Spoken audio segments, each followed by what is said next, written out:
अस्सलाम वालेकुम दोस्तों, मेरा नाम समीर है और आप देख रहे हैं हॉन्टेड हाउस विद समीर। तो शुरू करते हैं आज की स्टोरी। आज की स्टोरी जो है वो कराची के एक गुलशन पार्क की है। कुछ साल पहले तक इस पार्क का बहुत बुरा हाल था।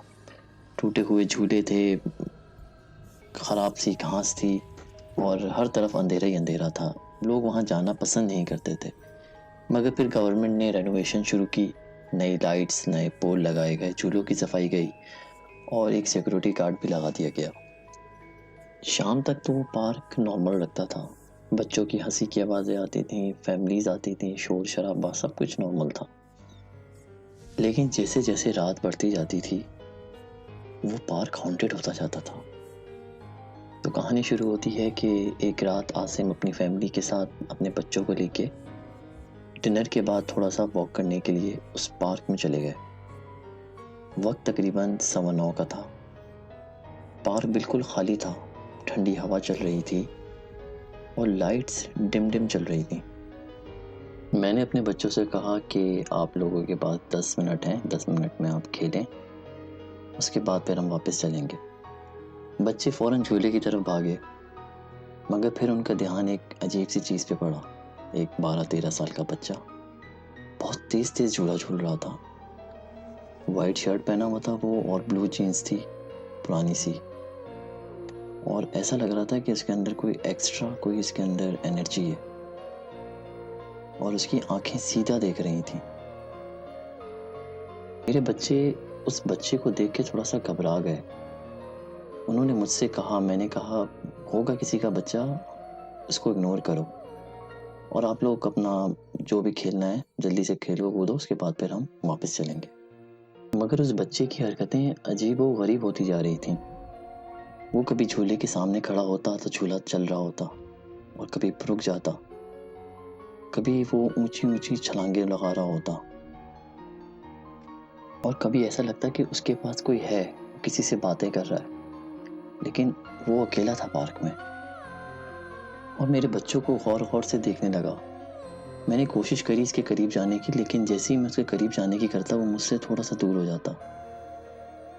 फिर मेरी छोटी बेटी ने मुझे बताया कि इस बच्चे की आंखों का रंग तब्दील हो रहा है, कभी वाइट हो रहा है, कभी रेड हो रहा है। उसने शायद इसको नोटिस किया था। ये चीज़ें बहुत ज़्यादा होने लगी तो मैंने अपने बच्चों से कहा कि अब हम चलते हैं। मैंने अपने बच्चों का हाथ पकड़ा और हम एग्जिट गेट की तरफ जाने लगे। और जब हम एग्जिट गेट पे जाते हैं तो क्या देखते हैं कि वही बच्चा हमारे सामने खड़ा हुआ है और उसके चेहरे पे एक शैतानी सी हंसी है और वो हमें देख के मुस्कुरा रहा है। मैंने बड़ी हिम्मत की और मैं उस बच्चे के करीब गया और उससे कहा कि बेटा हमें रास्ता दो, हम यहाँ से जाना चाहते हैं। और फिर वो बच्चा बस धीरे से अपना सर उठाता है और हल्की सी मुस्कुराहट देता है। एक ऐसी मुस्कुराहट जिसको देख के बंदा डर जाए। मैं वापस आया और अपने बच्चों का जोर से हाथ पकड़ा और पार्क के दूसरे गेट की तरफ चलने लगा। जब हम गेट की तरफ चल रहे थे तो झूलों की आवाज़ें बढ़ती जा रही थीं और बच्चों के शोर की आवाज़ें भी बढ़ती जा रही थीं। हालांकि उस वक्त पार्क बिल्कुल खाली था, कोई नहीं था। बड़ी मुश्किल से हम भागते हुए उस पार्क से निकले। अगली सुबह मैंने दोबारा उस पार्क में गया और वहाँ के सिक्योरिटी गार्ड से पूछा कि कल तुम कहाँ थे? तो उसने कहा कि मुझे कहीं शादी में जाना था, इसलिए कल मैं ज़रा जल्दी चला गया था। तो उसको मैंने पूरे वाक़ये के बारे में बताया। तो उसने मुझे कहा कि आज से 3 साल पहले एक बच्चा यहाँ झूला झूलते हुए गिर गया था और उसकी मौत वाक़ई हो जाती है। उसके बाद से जब भी पार्क में सन्नाटा होता है या कोई नहीं होता तो इस तरह की एक्टिविटी होती है। तो उसने मुझे यही मशवरा दिया कि जब पार्क में कोई ना हो तो आप यहाँ पे नहीं आया करें, क्योंकि यहाँ पे उस बच्चे की रूह अभी भी मौजूद है। दोस्तों, कैसी लगी आपको आज की हमारी ये स्टोरी? आप भी जब भी कभी पार्क जाएं तो ये देखा करें कि पार्क में कोई मौजूद है भी या नहीं है, क्योंकि पार्कों में अक्सर व बेशतर कुछ मखलूक़ात लाज़मी होती हैं।